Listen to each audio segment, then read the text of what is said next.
જો તમે બી આવો ફોટો બનાવવા માંગતા હોય તો તમારે તો પહેલાં તમારે ગૂગલમાં જઈને સર્ચ કરો, ગૂગલ જીમેની સર્ચ કરવાનું છે. તેની પર તમને ફર્સ્ટ દેખાશે, તેની પર ક્લિક કરી દેવાનું છે.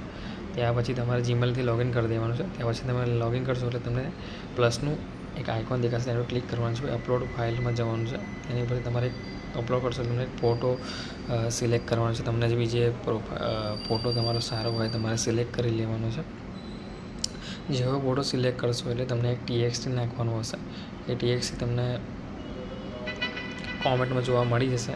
તો તમે છે ને એ TXTની કોપી પેસ્ટ કરશો તો ત્યાં આગળ તમને આ ફોટો તમને બનાવીને જીમની છે ને એ તમને આપી દેશે.